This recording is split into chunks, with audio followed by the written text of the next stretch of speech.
just looking forward to the future, focusing on, we have space station and visiting vehicles, and we still have a lot of work to do. It's very enjoyable, challenging, and very rewarding, and work with a very good group of people.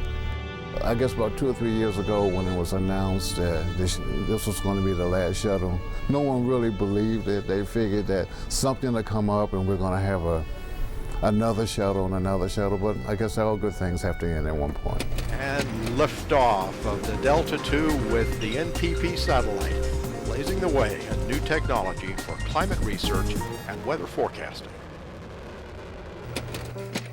If you were to go looking for water on the moon, how would you find a good place to start digging? NASA's Lunar Reconnaissance Orbiter has a pretty unique answer. Count the neutrons coming from the moon.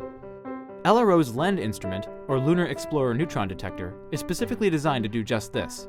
But how does counting neutrons help you find water?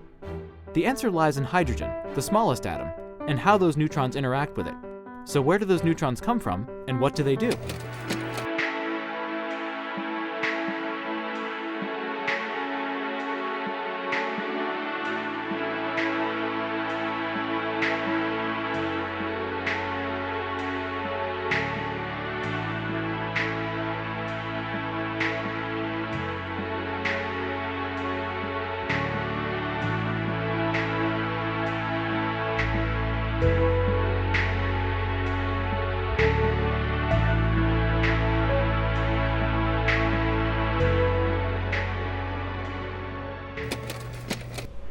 Ago, we had another mission over Pine Island Glacier, and when looking out of the window of the aircraft, we noticed a fairly large crack in the ice shelf. And I talked back to colleagues in the US that downloaded satellite images, and they reported that this crack has formed in sometime between end of September or early October. At the moment, the crack is about 80 meters wide, but if the crack continues to propagate, it's about an iceberg that has an area of about 800 square kilometers that eventually will break off from the Pine Island Glacier.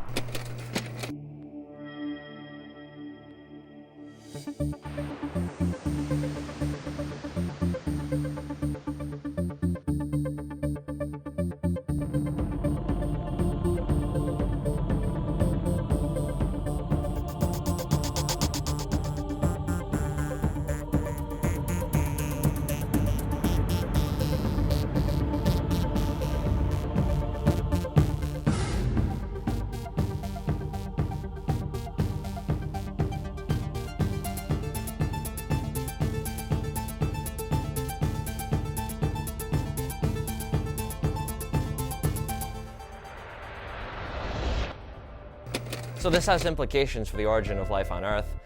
We know that meteorites contain amino acids, which are the building blocks of your proteins, and now from our research, we can show that nucleobases, which are the building blocks of your genetic material, like DNA and RNA, are also found in meteorites. And so these things together could have seeded an early Earth with these really important molecules that could have built up to the larger molecules you see today that are essential for biology.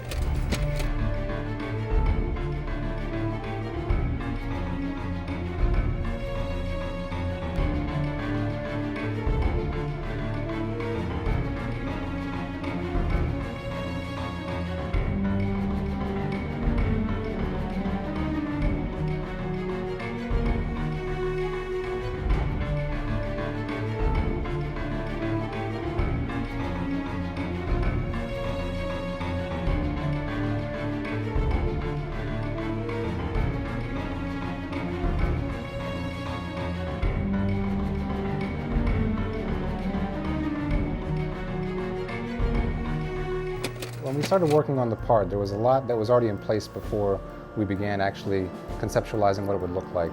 We really had to take a creative approach to come up with the geometry that we needed and try to meet all of our requirements for interfaces and scientific requirements. Right, when they start working on it, they machine it out of a solid block of titanium, and what they do is they use a milling machine and actually mill away slight layers until they get the basic shape.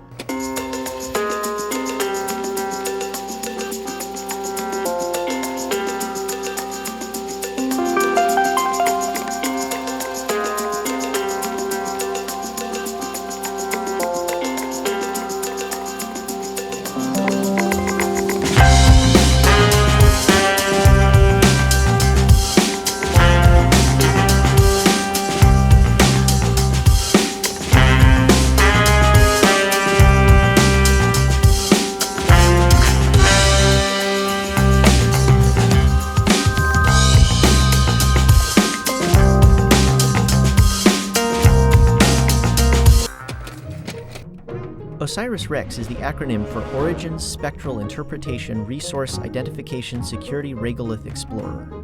Scheduled for launch in 2016, the mission will collect the first sample from this special type of asteroid that holds clues to the origin of the solar system, and just possibly the kinds of organic molecules that may have planted the seeds of life on Earth.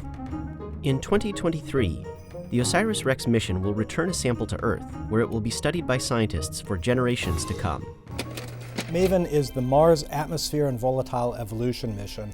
We're trying to understand basically why the climate changed on Mars, why Mars appears to have gone from an environment that was habitable to microorganisms at least, to one that is the cold, dry, uninhabitable environment we see today. By looking at the nature of the upper atmosphere today and how gases can be lost out of the atmosphere to space today, we learn about the processes that control the atmosphere, and we're going to have a good understanding of what the history of the atmosphere has been.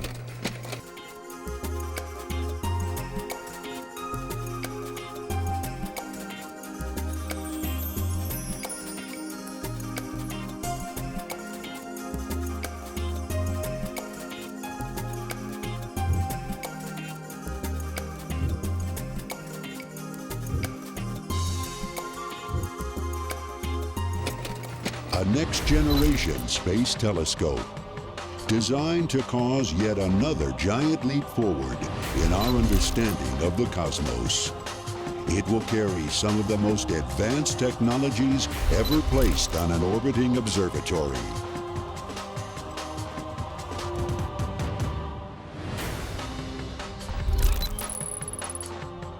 "18 articulated mirror segments, 2.75 times the diameter of Hubble's primary mirror. Microshutters, wavefront sensing and control subsystem, 12 by 18 meter, 5-layer Captain-based sunshield." The Webb Telescope, a revolutionary tool able to study every phase in the history of our universe. The Webb Telescope.